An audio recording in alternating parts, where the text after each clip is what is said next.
Hi, I am Miss Roz, and today we are going to make cinnamon rolls. The way we're going to do this is going to be the quick mix method. So if you watched either the bagel or the English muffin recipe, we did the conventional method, but today we are going to do the quick mix method. I'm also going to do it by hand instead of using the mixer.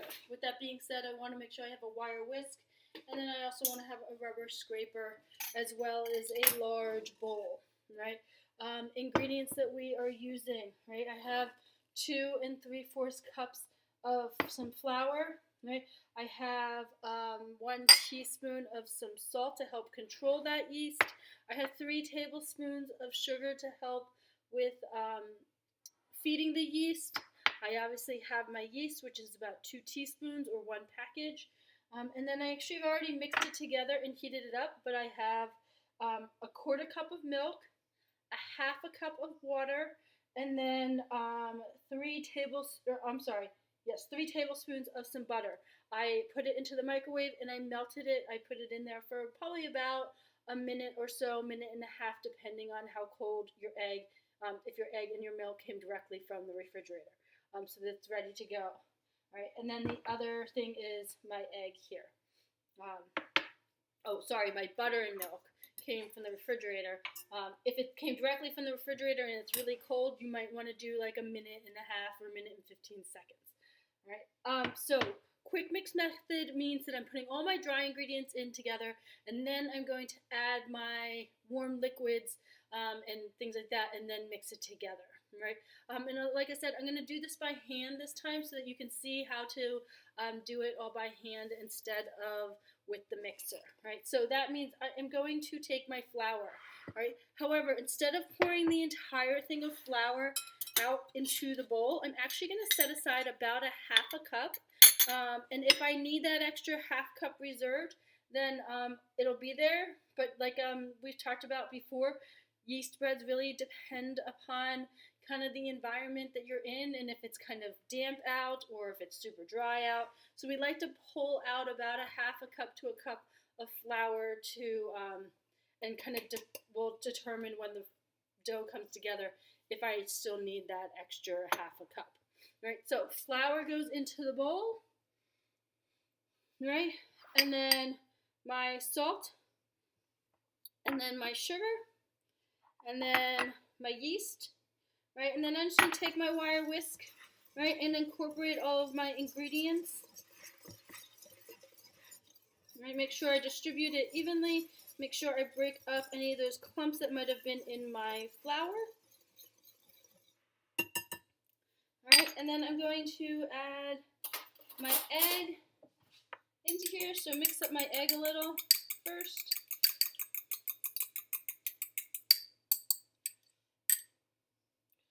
All right, and then add that into there. All right, and I'm actually going to mix the egg a little first because I want to make sure it gets protected with the rest of the ingredients, help lower the temperature so that it doesn't get cooked when I add those warm liquids. All right, so I'm going to add my milk, water, and butter. Right, this should be somewhere between about 115 to 130, somewhere around there, degrees, because this is the quick mix method and the temperature can be a little warmer. All right, so just going to add all of my liquid into there. All right, and then we're going to mix this all together. Right, and then this dough, if you remember when we talked about other yeast doughs, whether it was going to be stiff or soft, this particular dough is going to be a nice soft dough. All right. You may notice that I am wearing an apron this time. Generally speaking, when I do doughs, particularly if I'm going to be kneading it on by hand, I like to wear something just because it will protect my clothing. So you might want to wear something as well. It's up to you. So bring this all together into a dough ball. Right? If it's still really sticky, you might want to add a little of that flour. Right? But we are going to knead it on the counter, and this does look a little stickier than I would like. So I am going to add just a little flour. Right? so that it's not too sticky when I start to work with it.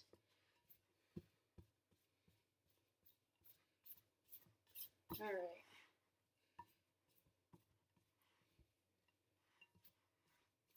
All right, fantastic. All right, so this is all kind of ready to go. All right, I'm going to clear off this counter. All right, give myself some room to knead.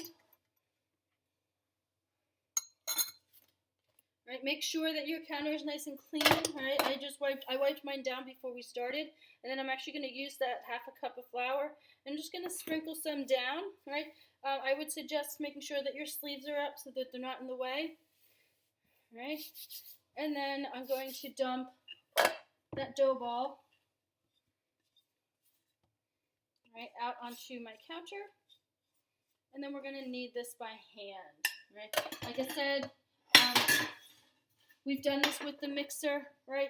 And so this time I want to show you kind of how to do it by hand, particularly if you don't have a mixer, right? So just get a little flour on your hand so it doesn't stick, right? And you're literally gonna stretch it and fold. Use that palm to get in there, right? Right. And as I said before, the more you knead it, the softer it's going to get. So as it gets a little stickier, you might want to just throw in a little more flour so that it doesn't get too sticky on your hands. This is going to be a soft dough, right? So it should be nice and flexible and pliable, right? So pull your dough, knead it, right? And like we talked about when we did the true and false, right? This dough, when it's ready, it should hopefully look smooth and what we said glossy, right? We don't want it to look dull. It should get nice and kind of glossy looking, right? And so just keep on kneading this, right? So my suggestion is to knead it for about 8 minutes by hand if you can. If you want to set a timer, you can. But making sure that you're really mixing it, getting all that gluten, those gluten strands developed really nicely. And like I said, as it starts to get stickier, just sprinkle a little flour, but don't sprinkle too much because you don't want it to be super tough, right? So as it starts getting stickier, that's when I add a little more flour down on my counter. And so as I knead it, it will add a little more flour to the dough. Oops. All right, so keep on kneading 8 minutes, 8 to 10 minutes, right? When this dough gets nice and glossy and smooth, right? And so I will see you here back in about 8 to 10 minutes. So I have been kneading for about 8 to 10 minutes, so I think my dough ball is ready. You want to look at the dough ball, right? It's nice and smooth. It's kind of on the glossy side. It's not dull, right? And so that's how I think I know it's ready. One other way to tell that this is ready is just to take some of your dough, right, and see if you can kind of stretch it a little and see if you can get that kind of window pane, see if it gets kind of translucent when you pull it apart without it all coming apart. So as I'm looking at it, I can definitely get that window pane. So my dough is ready, right? So with that being said, I'm going to get out my my bowl right now. I'm going to spray my bowl, right, and put my my dough ball in here, and I'm just going to cover it so that when it does rise, it does not stick to everything, right?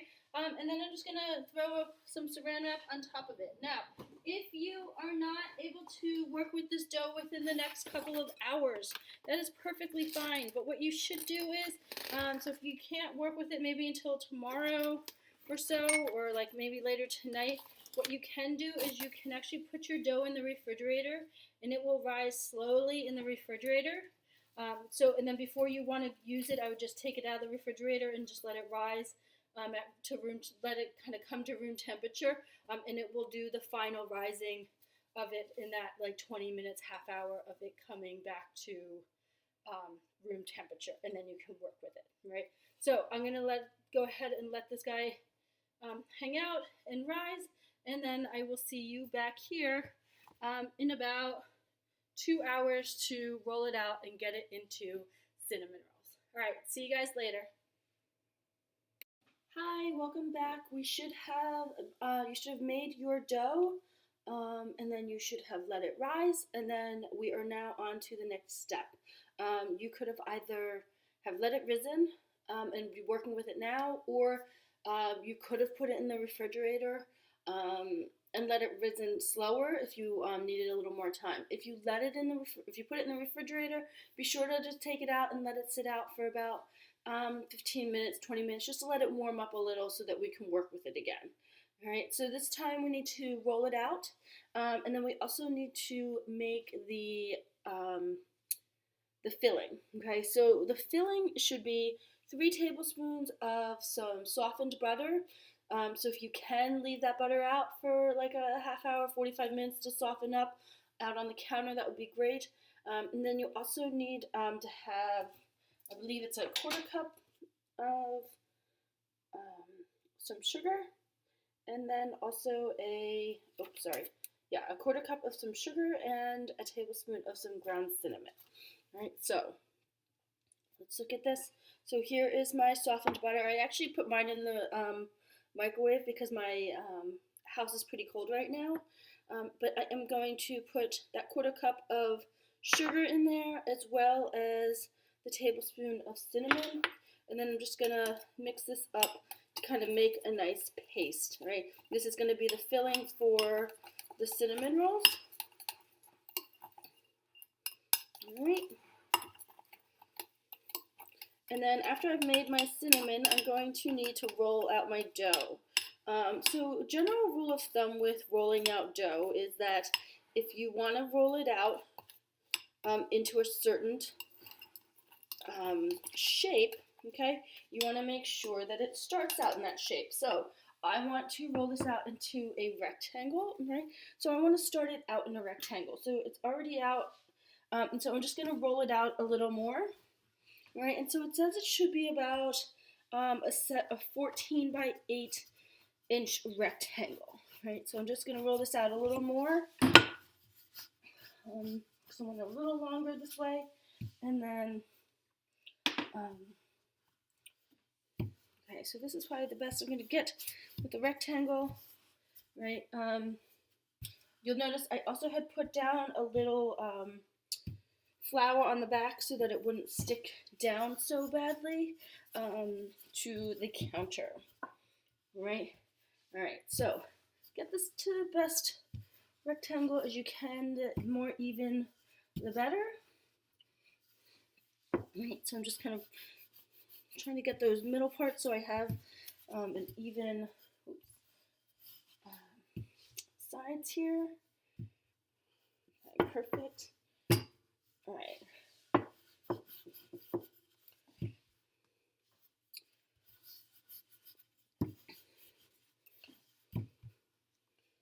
Alright, so now I have my rectangle, and so I'm going to take that filling, so that butter, sugar, cinnamon, right, and going to kind of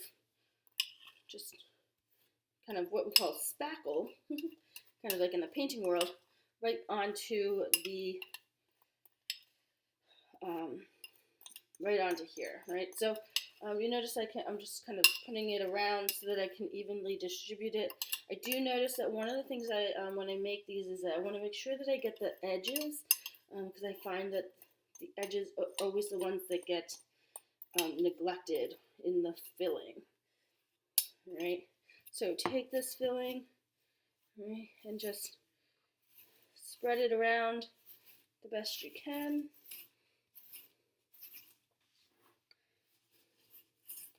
Like so. Right. And if you haven't done so already, your oven should be preheated to 375 so that it is ready to bake. Right, so just kind of as best as you can evenly distribute this around.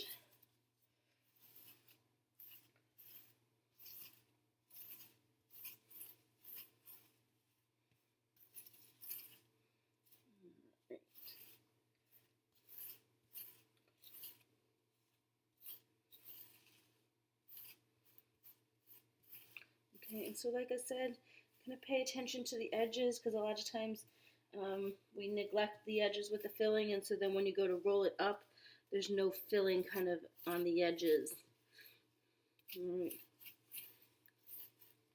Right. I am using a offset spatula. If you don't have that, you can also just use a butter knife or a rubber scraper or whatever works best for you to be able to kind of just spread this around. All right. All right, so just want to get all this out. Perfect.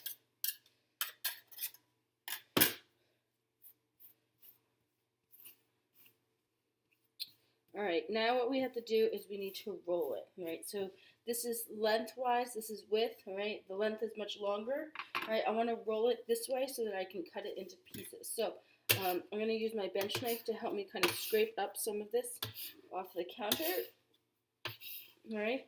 And then you're going to roll this, right?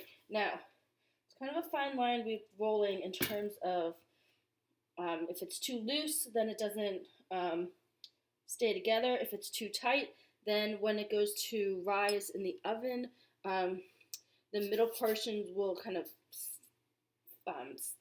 come up through, and it won't like expand nicely. So kind of just lightly roll this the best you can. All right. All right. If it's sticking a little, just use a butter knife or your bench knife, whatever you've got, to help you in assisting with this. All right, perfect. And then what I want to do is make sure that my seam is like down, so I can't see the sides. Now, remember how I told you the edges? A lot of times I will cut off the edges, just that little portion there, because there's no filling and it's kind of just empty in there. All right, so this can make anywhere up towards probably about 8 to 10, 6 to 10 maybe, depending on how you cut this, you divide it, right? So I'm going to try making probably about 8. So I'm going to cut that in half and then cut this in half. So I'm just going to kind of lightly guesstimate where I should be cutting. About half, half, half. All right, perfect. So I'm going to have about 8, hopefully equal-ish, cinnamon rolls.